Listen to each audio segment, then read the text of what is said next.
gabing hindi ko masabi kung saan ko kukunin ang lakas. Sa harap ng mundo ako'y nakangiti, ngunit sa loob ko'y unti-unting bumabagsak. May mga pangarap na naputol, may mga luha na itinago. Akala ko'y wala nang natitira. Panginoon, naroon ka, hindi naglalaho. Hindi mo agad dinalis ang sakit, ngunit tinuruan mo akong kumapit. Sa bawat araw na halos sumuko, Panginoon, tinawag mo akong bumangon muli.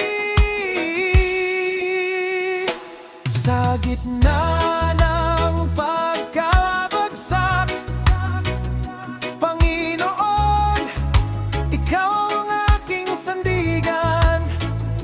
Sa gitna ng aking kahinaan, ikaw ang nagturo sa aking lumaban. Hindi man nagbago agad ang paligid, may binago ka sa puso kong sugatan. Ang mga luha kong puno ng tanong, naging daan upang mas makilala ka, Panginoon.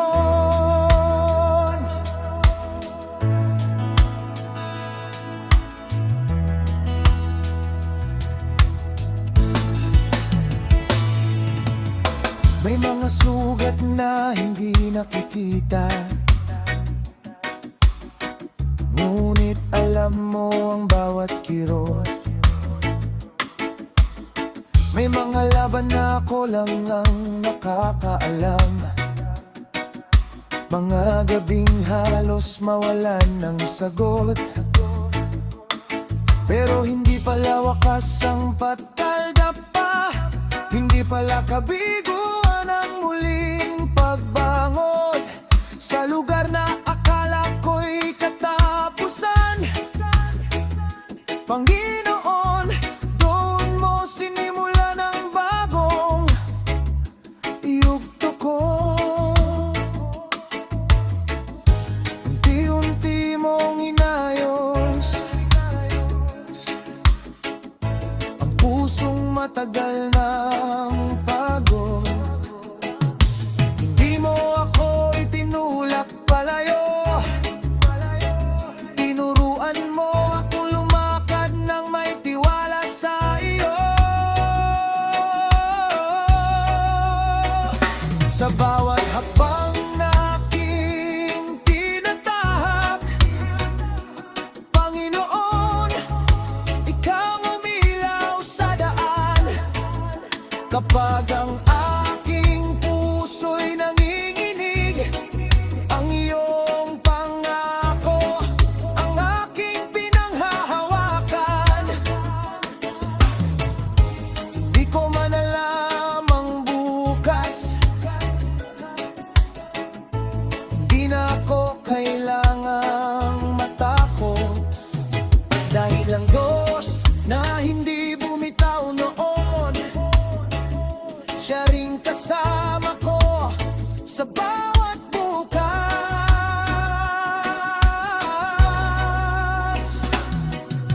Ngayon ay nauunawaan ko na,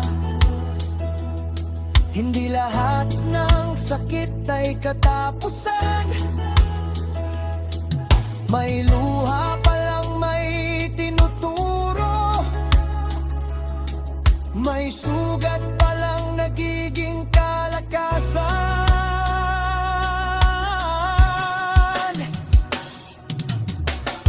At kung muli akong manghina, Di na ako tatakbo palayo. Panginoon, naranasan ko ang iyong kamay noong wala nang lakas ang puso ko.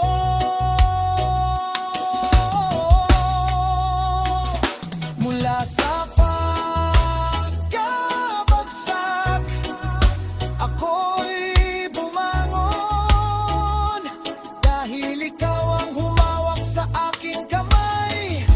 Mula sa pusong halos mawalan ng pag-asa, Panginoon, ikaw ang dahilan kung bakit may panibagong umaga. Ang kahapon ay hindi na aking tanikala, at ang sugat ay hindi na aking pangalan. Ang Diyos na kasama ko sa gitna ng sakit, siya rin ang naghatid sa akin sa bagong simula. Kung may nakikinig na pagod na ngayon, huwag mong isipin na tapos na ang lahat. Maaaring hindi mo pa nakikita ang sagot, ngunit may Diyos na hindi bumibitaw.